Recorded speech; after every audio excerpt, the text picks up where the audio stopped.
पंच परमेष्ठी भगवान की जय हो।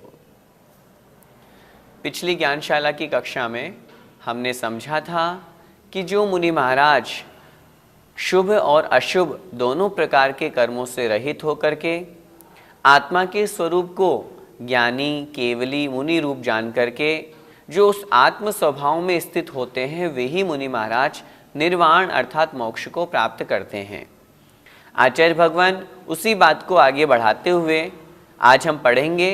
अगली गाथा में कह रहे हैं कि जो इन सब से युक्त होकर के जो आत्म स्वभाव में नहीं स्थित हैं, जो आत्मज्ञान से रहित हैं, भले ही जो वो तपों का पालन कर रहे हों, व्रतों का पालन कर रहे हों, अनेक कठोर कठोर तप भी क्यों न तप रहे हों, लेकिन यदि आत्म स्वरूप के ज्ञान से रहित हैं, आत्म स्वभाव में स्थित नहीं हैं, शुद्धोपयोग को प्राप्त नहीं हैं, तो वे मुनि महाराज अज्ञानी हैं।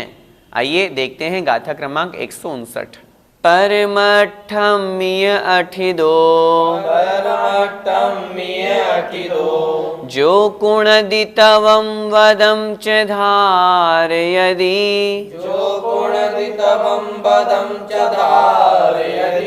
तं सौवं बालतवं बालवदं विन्ति सौवर्णु। बोलिए, परमठम्य अठिदो जो कुणदितवं वदं च धारयति तं सौवं बालतवं बालवदं विन्ति सौवर्णु। परमठम्य अठिदो जो कुणदितवं वदं च धारयति तं सौवं बालतवं बालवदं विन्ति सौवर्णु। आइए गाथा का अर्थ समझते हैं। परमठम्य अठिदो, परमठम्य अर्थात परमार्थ में, परम आत्म स्वरूप में, यह मतलब जो अठिदो स्थित नहीं है, अस्थित है, अर्थात जो परमात्मा में लीन नहीं है। परमात्मा में लीन से तात्पर्य है परम अर्थात वास्तव में जो आत्मा का स्वभाव है, उस आत्म स्वभाव में जो स्थित नहीं है, जो शुद्धोपयोग से रहित हैं। परंतु जो कुणदी, जो आत्मा, जो मुनि महाराज कुणदी करते हैं, तवम तपों को, वदम च और व्रत को, धार यदि धारण करता है, जो आत्म स्वभाव में स्थित नहीं है लेकिन फिर भी तपों को करता है और व्रतों को धारण करता है। आचार्य भगवान कह रहे हैं तम सव्वम बालतवम, तम अर्थात उसके, सव्वम ये सब क्या, जो उसने तपों को धारण किया, व्रतों को धारण किया, वे सब बालतवम बाल तप हैं, बालवदम और बाल व्रत हैं। उसके द्वारा किए हुए तप बाल तप हैं, उसके द्वारा किए हुए व्रत बाल व्रत हैं। ऐसा विनती अर्थात कहते हैं कौन? सवर्णु अर्थात सर्वज्ञ भगवान। सर्वज्ञ भगवान ऐसा कहते हैं कि उन मुनि का अथवा उस जीव का किया हुआ वह व्रत और तप किसी काम का नहीं है, वे तो बाल व्रत हैं, बाल तप हैं। आचार्य भगवान यहाँ पर ऐसा क्यों कह रहे हैं? एक मन में हमारे प्रश्न उठता है। क्या जो मुनि महाराज कठोर कठोर तपस्या करते हैं, व्रतों का पालन करते हैं, क्या उनका ऐसा करना व्यर्थ है? आचार्य भगवान तो यहाँ कह रहे हैं वे सब बाल तप और बाल व्रत के अंतर्गत आएगा, अज्ञानी जीव कहलाएगा। उत्तर मिलेगा इसलिए आचार्य भगवान ने यहाँ पर ये कहा क्योंकि वह मुनि महाराज अपने आत्म स्वभाव से लीन हैं। जो शुद्धोपयोगी मुनि महाराज हैं, जो आत्मा में लीन हैं, उनके लिए ये बाल व्रत और बाल तप की आवश्यकता ही नहीं है। वे तो और उत्कृष्ट अवस्था को प्राप्त हो रहे हैं। मुनि बने हैं आत्मा के कल्याण के लिए, शुद्धोपयोग को प्राप्त होने के लिए। इसलिए जो उस अवस्था को प्राप्त करके भी शुद्धोपयोग में लीन नहीं है, उन मुनि महाराज के लिए जो तप और व्रत हैं वो बाल तप और बाल व्रत कहे गए हैं। एक बार फिर से गाथा का अर्थ देखें। परमठम्मी अठिदो अर्थात जो परमार्थ से, परमार्थ में अर्थात आत्म स्वभाव में अठिदो अर्थात स्थित नहीं है, लेकिन फिर भी जो कुणदितवम तपों को करता है, व्रतम च धारयति, और व्रतों को भी धारण करता है, तम सवम, उनके वो सब व्रत और तप बाल तप और बाल व्रत होते हैं, ऐसा सर्वज्ञ भगवान कहते हैं। गाथा का भावार्थ देखें, जो परमार्थ में तो स्थित नहीं है, परमार्थ में स्थित का तात्पर्य है अपने आत्म स्वभाव में, जो आत्म स्वभाव में तो स्थित नहीं है किंतु तप करता है और व्रत धारण भी करता है, उसके उन समस्त तप और व्रत को आचार्य भगवान सर्वज्ञ देव बाल तप और बाल व्रत कहते हैं। इस प्रकार समझना चाहिए। भैया जी, द्रव्यलिंगी और भावलिंगी मुनिराज में क्या अंतर है? बाहर से तो हमें दोनों एक समान दिख रहे हैं, दोनों मुनि अवस्था में हैं, दिगंबर अवस्था में हैं, पीछी कमंडल धारण किए हुए हैं, लेकिन अंतरंग में परिणामों के कारण से दोनों में अंतर है। कैसे? हम भावलिंगी की बात करें, छठवें सातवें गुणस्थानवर्ती मुनि महाराज, जिनकी आत्मा से अनंतानुबंधी, अप्रत्याख्यान और प्रत्याख्यान तीनों कषाएं निकल चुकी है, वे मुनि महाराज छठवें सातवें गुणस्थानवर्ती मुनि महाराज, अथवा उससे आगे से छठवें गुणस्थान से ऊपर वाले मुनि महाराज, छठवें गुणस्थान से मुनि महाराज जो होते हैं वे भावलिंगी कहलाते हैं। द्रव्यलिंगी जो साधु होते हैं वे 1 से 5 गुणस्थान वाले होते हैं। बहिरंग में क्रियाओं का पालन कर रहे हैं, हो सकता है बहिरंग में 28 मूल गुणों का पालन कर रहे हो, कोई आपत्ति नहीं है, लेकिन अंतरंग में जिनके अप्रत्याख्यान अथवा प्रत्याख्यान अथवा जो अनंतानुबंधी है, इनमें से किसी का उदय आ गया, उनका गुणस्थान गिर गया, उनकी विशुद्धि गिर गई, परिणामों में निर्मलता गिर गई, परिणामों में कषायपन आ गया, इस कारण से उनका गुणस्थान गिर गया और वे मुनि महाराज द्रव्यलिंगी कहलाते हैं। गुणस्थान की अपेक्षा बात करें तो 1 से 5 तक के जो गुणस्थानवर्ती मुनि महाराज हैं, मुनि अवस्था धारण करी है, दिगंबर अवस्था धारण करी है, लेकिन गुणस्थान है 1 से 5, वे कहलाएंगे द्रव्यलिंगी मुनि महाराज। जो छठवें गुणस्थान से युक्त होकर के आगे हैं, जिनके अभी अनंतानुबंधी, अप्रत्याख्यान और प्रत्याख्यान ये कषाय नहीं हैं, उनके अनुदय से जिन्होंने ये गुणस्थान प्राप्त किए हैं छठवें आदि, वे मुनि महाराज कहलाते हैं भावलिंगी मुनि महाराज। लेकिन जो समझने योग्य बात है वो ये है, हम किन्हीं भी मुनि महाराज का गुणस्थान नहीं जान सकते। हम कैसे जाने कि ये मुनि महाराज द्रव्यलिंगी है या भावलिंगी? हम स्पष्ट रूप से इस बात को समझें, हम नहीं जान सकते। फिर हम क्या करें? हम ये करें, जो मुनि महाराज 28 मूल गुणों का पालन कर रहे हों, अपने संघ की आज्ञा में, आचार्य महाराज की आज्ञा में चल रहे हों, जो आगम के अनुसार चर्या करने वाले हों, जो संघ में रहते हों, एकाकी भ्रमण नहीं कर रहे हों, वे मुनि महाराज आगम के अनुसार हमें मानना चाहिए और उन्हें हमें नमोस्तु करना चाहिए। हम किसी के भी अंतरंग परिणामों को नहीं जान सकते हैं, हम तो बस बहिरंग के द्रव्य वेश को जो आगम में कहा गया है उसके अनुसार जो प्रवर्तन कर रहे हैं, उन मुनि महाराज को जान करके, समझ करके हम उन्हें नमोस्तु करें। जो बहिरंग वेश को भी धारण किए हैं लेकिन फिर भी मूल गुणों का पालन नहीं कर रहे, उनमें भी अतिचार लगा रहे हैं, दोष लगा रहे हैं, प्रति समय उनके दोष लग रहे हैं, 28 मूल गुणों का पालन नहीं कर रहे हैं, एकल विहार अलग अपने हिसाब से अकेले विहार कर रहे हैं, आचार्य महाराज की आज्ञा में नहीं है, आगम की आज्ञा में नहीं है, परिग्रह धारण किए हुए हैं, वे मुनि महाराज हमारे द्वारा वंदनीय नहीं। हम तो बस बहिरंग के 28 मूल गुण देख करके हम उन्हें समझें ये मुनि महाराज हैं, वास्तव में आगम के अनुसार हैं, हमारे द्वारा वंदनीय हैं।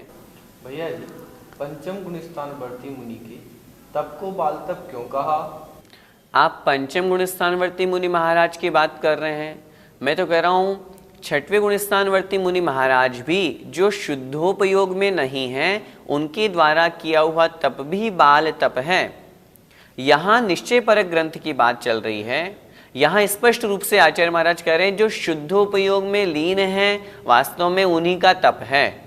शुद्धोपयोग के अलावा जो हैं वो सब बाल तप हैं, चाहे वे सम्यक दृष्टि छठवें गुणस्थानवर्ती भावलिंगी मुनि महाराज भी क्यों न हो। यदि वे शुद्धोपयोग में लीन नहीं हैं तो उनके द्वारा किया हुआ तप बाल तप है, उनके द्वारा किया हुआ व्रत बाल व्रत है। क्यों? आचार्य महाराज यहाँ पर इसलिए कह रहे हैं क्योंकि समय सार जी महान ग्रंथ हम पढ़ रहे हैं, इसमें तो आत्म स्वरूप में लीनता की बात है। जो परमात्म स्वभाव में, आत्म स्वभाव में स्थित है, वास्तव में वही आत्मा का कल्याण है। आत्मा के स्वभाव से जो छूटे, शुद्धोपयोग से जो बाहर निकले, उनके सारे के सारे व्रत तप ये सब बेकार हैं। लेकिन किस अपेक्षा से? उस शुद्धोपयोग की अपेक्षा से बेकार हैं। जब हम शुभोपयोग की बात करेंगे तो वो तो उनको करना ही करना है।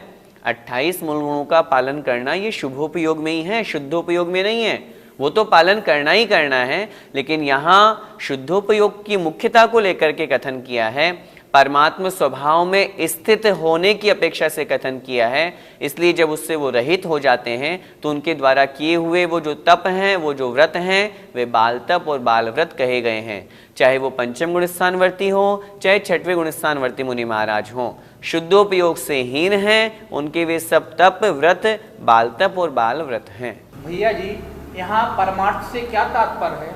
परमार्थ से तात्पर्य है शुद्धोपयोग में लीन मुनि महाराज। जो शुद्धोपयोग को प्राप्त हो गए हैं वो ही परमार्थ में स्थित मुनि महाराज कहलाते हैं। तात्पर्य ये हुआ, जो मुनि महाराज आत्म स्वभाव में स्थित हैं वे वास्तव में शुद्धोपयोगी मुनि महाराज कहलाते हैं। शुद्धोपयोग की परिभाषा, कषायों का अति मंद उदय अथवा कषाय रहित जो परिणाम हैं, दो अपेक्षा से, द्रव्यानुयोग की अपेक्षा से 7वें से 12वें गुण स्थान तक शुद्धोपयोग, कर्णानुयोग की अपेक्षा से 11वें 12वें गुण स्थानवर्ती मुनि महाराज जो हैं उनके शुद्धोपयोग। 7वें गुण स्थान से पूर्व शुद्धोपयोग किसी भी काल में संभव नहीं, पंचम काल में तो होने का सवाल ही नहीं है, किसी भी काल में संभव नहीं है। क्यों? उसके पहले उन जीव के अभी प्रत्याख्यान संजुलन कषाय है, अनंतानुबंधी कषाय है प्रथम गुण स्थानवर्ती जीव की अपेक्षा से। इसलिए उससे पूर्व जब वो अन्य क्रियाएं कर रहे हैं, शुभ क्रियाएं कर रहे हैं, वहां उनके शुभोपयोग हो रहा है। अशुभ क्रियाएं हैं, अशुभ उपयोग है, गलत परिणाम है, वह अशुभोपयोग है। परमात्म स्वभाव, परमार्थ का तात्पर्य है शुद्धोपयोग, जो उससे हीन है। आप इसकी बात कर रहे हैं, आचार्यों ने तो शास्त्रों में जहाँ अध्यात्म ग्रंथों की हम चर्चा करते हैं वहाँ तो शुद्धोपयोग से हीन, चाहे वो शुभोपयोगी मुनि महाराज भी क्यों ना हो, उनको भी उन्होंने अज्ञानी की उपमा दे दी। वो तो अज्ञानी हैं। कहीं कहीं तो आचार्य भगवान ने उनको मिथ्या दृष्टि भी लिख दिया। तो वहाँ मिथ्या दृष्टि और अज्ञानी का तात्पर्य प्रथम गुण स्थानवर्ती जीव मत समझना, वहाँ उनका तात्पर्य है शुद्धोपयोग से रहित मुनि महाराज। उनके लिए ये कथन किया गया है। इस गाथा का आचार्य श्री पद्यानुवाद करते हुए लिखते हैं, आतापनादि तप से तन को तपाना, अध्यात्म से स्खलित हो व्रत को निभाना, है संत बाल तप संयम वो कहाता, ऐसा जिनेश कहते भव में घुमाता। कितनी अच्छी पंक्ति कही है। अध्यात्म से स्खलित अर्थात अपने आत्म स्वभाव से छूटे, व्रत जो निभा रहे हैं, तब जो कर रहे हैं, वे सब तप बाल तप हैं, बाल व्रत हैं, और वे सब संसार में भटकाने वाले हैं। संसार से छूटना है तो आत्म स्वभाव में स्थित हो। अभी जो हमने इस गाथा में पढ़ा, जो उस आत्म स्वभाव से रहित हैं, वे मुनि महाराज अज्ञानी हैं, अज्ञान तपों को धारण करने वाले हैं, अज्ञान व्रत को पालन करने वाले हैं। उसी बात को आचार्य महाराज कह रहे हैं, जो आत्म स्वभाव में स्थित है वे मुनि महाराज तो मोक्ष को प्राप्त करते हैं, और जो उससे रहित होकर के मात्र बहिरंग क्रियाओं में तप व्रत में लगे हुए रहते हैं, वे संसार में बंधु को ही प्राप्त होते हैं। देखें गाथा। वदनीय माणि धरंता, वदनीय माणि धरंता, शीलाणि तहा तवं च कुर्वन्ता, शीलाणि तहा तवं च कुर्वन्ता, परमठ बाहिराजेण, परमठ बाहिराजेण, तेण ते होन्ति अन्नानि, तेण ते होन्ति अन्नानि। बोलिए, वदनीय माणि धरंता, शीलाणि शीलानि तः कवं च कुर्वन्ता परमठ बाहिराजेण तेन ते होन्ति अन्नानि वदनीयमानि धरन्ता शीलानि तवं च कुर्वन्ता परमठ बाहिराजेण तेन ते होन्ति अन्नानि। गाथा का अर्थ देखें। वद नियमाणि धरंता, वद अर्थात व्रत, नियमाणि और नियमों को, व्रत और नियमों को, पांचों पापों का त्याग जो किया जाता है वह व्रत रूप होता है, जो संकल्प किया जाता है वह नियम कहलाता है। उनको धरंता अर्थात धारण करते हुए भी, व्रतों का और नियमों का पालन करते हुए, धारण करते हुए भी, शीलाणि अर्थात शील को, अपने ब्रह्मचर्य व्रत को अथवा जो 7 शील कहे गए हैं गृहस्थ की अपेक्षा से, लेकिन यहाँ कथन मुनि की अपेक्षा से है, इसलिए यहाँ पर ग्रहण करना है ब्रह्म अर्थात आत्म स्वरूप को, शील को।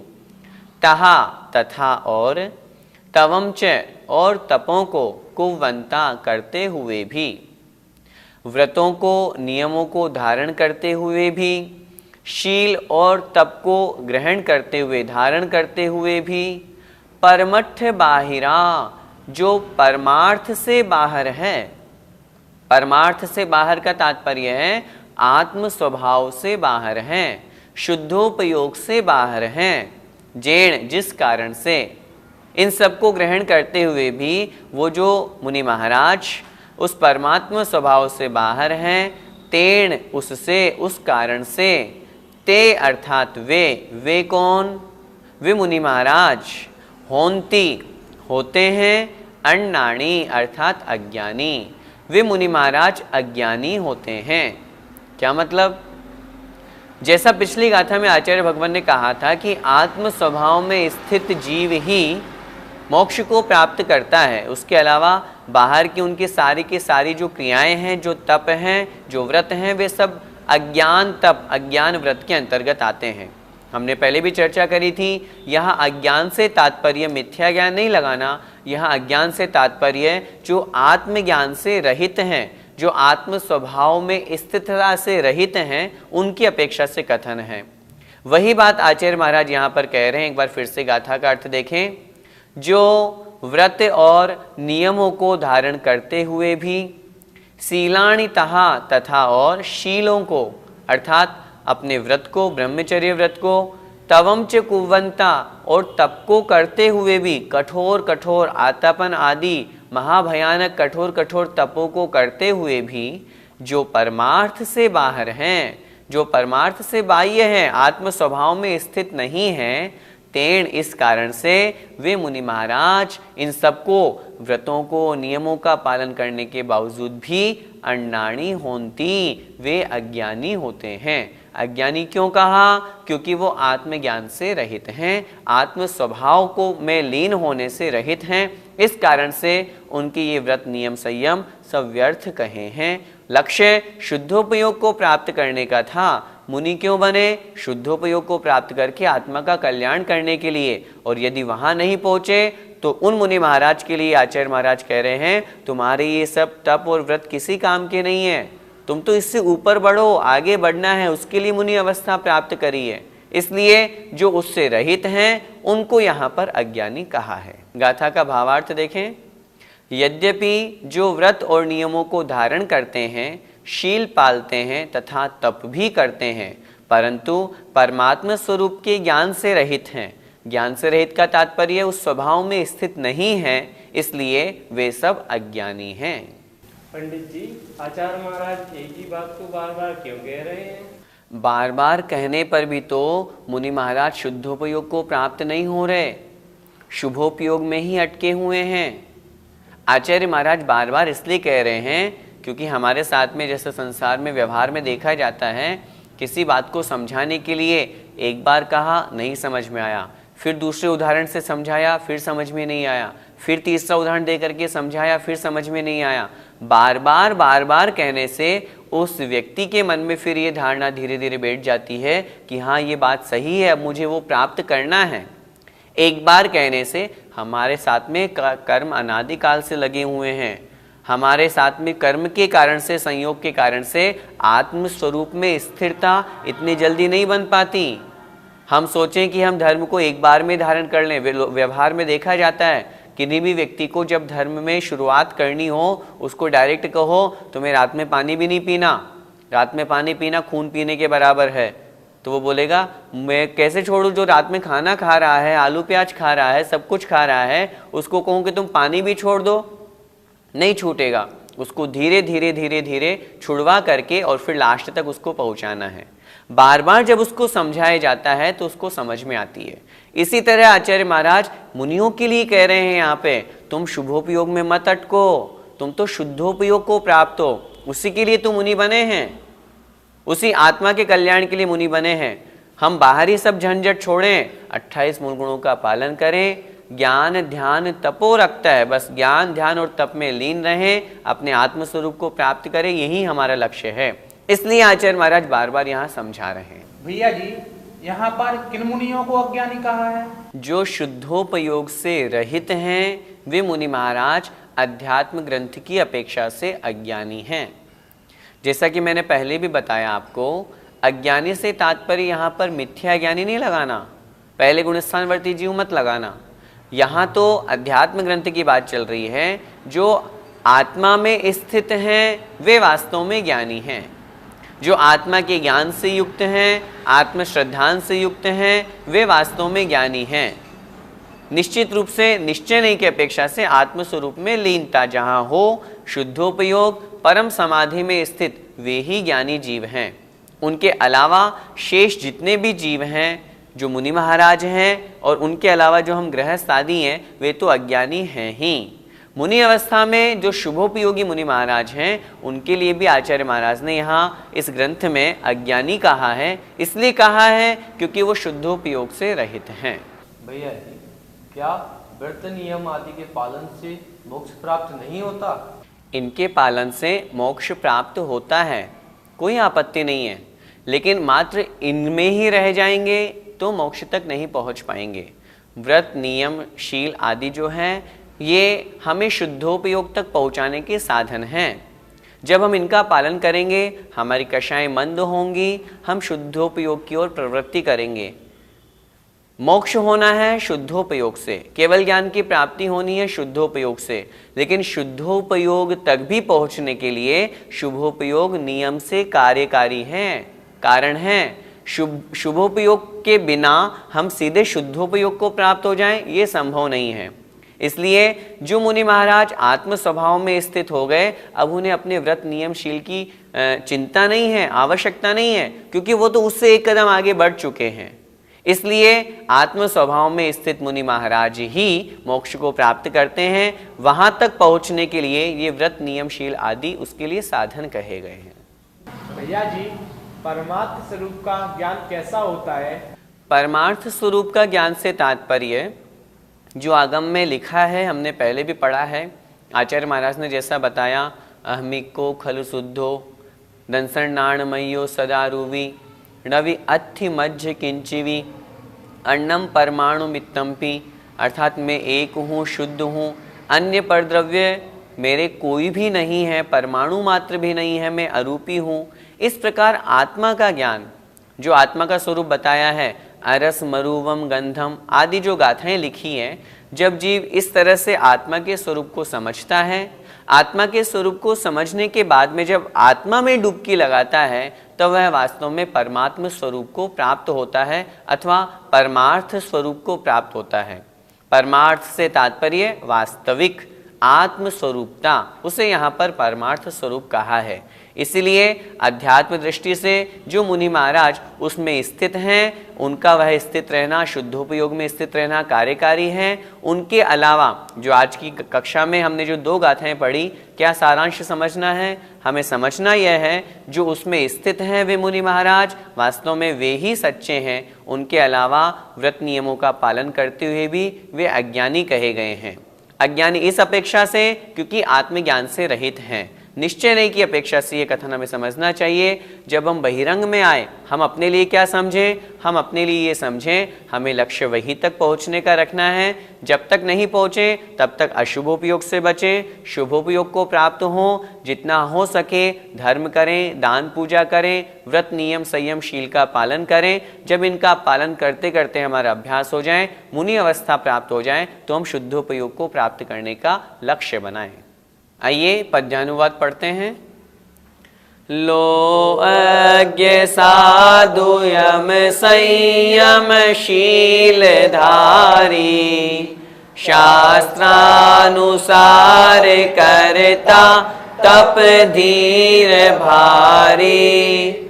मानो की लीन परमार्थ समाधि में है, पाता न पार दुख पाय भवाब्धि में है। जय जिनेन्द्र। इस कार्यक्रम के पुण्यार्जक परिवार है श्रीमती पूनम जैन, धर्मपत्नी श्री सुभाष जैन, गुणायतन शिखर जी, मानक चंद, कमला देवी, राकेश, नीतू, ऋषभ, सौम्या एवं Ayushi Musharraf, B123 Sethi colony, Jaipur, Rajasthan. Shri Parasnath re rolling mills limited, Durgapur 1, Bardhaman, Paschim Bengal. Amita Jain, wife of Anil Kumar Jain. Sangeeta Jain, wife of Vipin Kumar Jain. Sheel Jain, wife of Narendra Jain. Hightone trading company, Shalimar Bagh, Delhi 88। माता श्री निरंजना बाई सरोदय के स्मरणार्थ Sunanda, wife of professor Umesh Chandra Saroday, Nagpur. Rekha, wife of Abhay Kumar सोनटक के, Karanja. Madhuri Jain, Nagpur. Nishigandha Band, CA, wife of doctor Shailesh Band, Amravati. Rutika, wife of Saurabh Saroday, Pune. Pushpak Jain, Swastik Band, Spraha Saroday. स्वर्गीय श्री चिमनलाल फूलचंद शाह, स्वर्गीय Kamlaben Chimanlal Shah, doctor Rajnikant C Shah, Leena R Shah, Samarth R Shah, Dhwani S Shah, Nishchal R Shah, Janali N Shah, Aagam, Nirmay एवं नियम शाह, अहमदाबाद, गुजरात। गर्व गौतम जैन, सुपौत्र अशोक कुमार, रतनलाल जैन, नूतन, गौतम, प्राची, आदित्य, महिमा, सलोनी, निरंजन, अरहन, आराध्य, तारदेव, अंधेरी, मुंबई। श्रीमती संतोष C सिंघई, श्रीमती वर्षा आलोक जैन, श्री आलोक जैन, कुमारी त्रिशला जैन, कुमारी अनमोल अग्रवाल।